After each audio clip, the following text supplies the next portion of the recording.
सम्राट अशोक का जन्म 304 ईसा पूर्व में पटना के पाटलिपुत्र में हुआ है। इनके पिताजी का नाम बिंदुसार था और इनकी माताजी का नाम सुभद्रांगी था। इनके दादाजी का नाम चंद्रगुप्त मौर्य था। यह मौर्य साम्राज्य के संस्थापक थे। सम्राट अशोक मौर्य साम्राज्य के तीसरे शासक थे। बिंदुसार के 16 पटरानियां थी और 101 पुत्र थे। जब अशोक का जन्म हुआ तो राजा बिंदुसार ने जब उन्हें देखा तो वह काफी कुरूप लगे। इनकी त्वचा थोड़ी रूखी थी। राजा बिंदुसार अशोक को देखना भी पसंद नहीं करते थे। सम्राट अशोक के लिए राजा बनना आसान नहीं था। राजा बिंदुसार अपने सबसे बड़े बेटे सुसीम को बहुत पसंद करते थे। वह अपने बड़े बेटे सुसीम को राजगद्दी देना चाहते थे। अशोक सम्राट का पूरा नाम देव प्रिय अशोक मौर्य प्रियदर्शी था, यानी कि देवताओं का प्रिय। अशोक को सम्राट बनने में चाणक्य के पोते राधागुप्त का बहुत अधिक योगदान रहा है। अशोक सम्राट समृद्धि राजाओं में एक महान सम्राट थे। मौर्य साम्राज्य के चक्रवर्ती सम्राट अशोक ने अखंड भारत पर राज किया था। उनका मौर्य साम्राज्य उत्तर में हिंदू तहसीला की श्रेणियों से लेकर दक्षिण में गोदावरी नदी तक फैला हुआ था। एक दिन बिंदुसार ने अपने सभी बेटे को परीक्षा के लिए बुलाया और ज्योतिष पिंगल वत्स को भी अपने महल में बुलाया।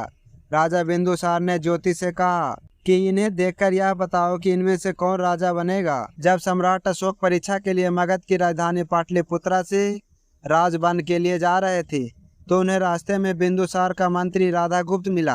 राधागुप्त उन्हें अपने साथ हाथी पर बिठा लिया। जब परीक्षा पूरी हुई तो राजा बिंदुसार ने ज्योतिष से पूछा कि इनमें से कौन राजा बनेगा। क्योंकि राजा बिंदुसार अशोक को पसंद नहीं करते थे, इसलिए पिंगल वत्स ने सीधा जवाब नहीं दिया कि कौन इसमें से राजा बनेगा, बल्कि कुछ संकेत ही दिए थे, जैसे कि जिसकी सवारी सर्वश्रेष्ठ थी, जिसका आसन सबसे ऊंचा था। इस तरह से पिंगल वत्स ने अशोक को सम्राट बनने के संकेत दिए थे।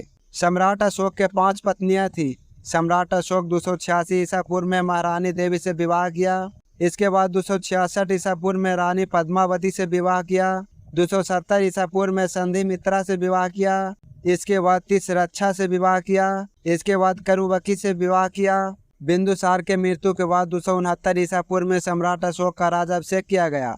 सम्राट अशोक भारत के सबसे शक्तिशाली एवं महान सम्राट थे। सम्राट अशोक को चक्रवर्ती सम्राट अशोक कहा जाता है, जिसका अर्थ है सम्राटों का सम्राट। यह स्थान भारत में केवल सम्राट अशोक को मिला है। 273 ईसा पूर्व में सम्राट अशोक राजगद्दी पर बैठे थे। कहा जाता है कि सम्राट अशोक ने राजगद्दी पाने के लिए अपने 99 भाइयों को हत्या कर दी थी। एक बार जब मगध के एक राज तक्षशिला में विद्रोह हो गया तो राजा बिंदुसार ने अशोक को बुलाया और तक्षशिला युद्ध के लिए भेजा। बिंदुसार ने अशोक के सैनिकों को बिना किसी हथियार के ऐसे ही भेज दिया था, जिसके बाद भी अशोक वह युद्ध जीत गए थे। दूसरी बार फिर से यह तक्षशिला में विद्रोह हुआ तो इस बार बिंदुसार ने अपने बड़े बेटे सुसीम को युद्ध के लिए भेजा था। इसके बाद बिंदुसार बहुत अधिक बीमार हो गए थे और उसने अपने मंत्री राधागुप्त को सुसीम को तक्षशिला के युद्ध से वापस बुलाने के लिए कहा और अशोक ने उनकी जगह युद्ध में भेजने के लिए कहा। परंतु राधागुप्त भी नहीं चाहता था कि सुसीम राजा बने, इसलिए राधागुप्त ने अशोक सम्राट को पाटलिपुत्र बुलाया और दोनों राजा बिंदुसार के पास पहुंच गए। कलिंग युद्ध के 2 वर्ष पहले ही सम्राट अशोक भगवान बुद्ध के मानवतावादी शिक्षकों से प्रभावित होकर बौद्ध अनुयायी हो गए थे।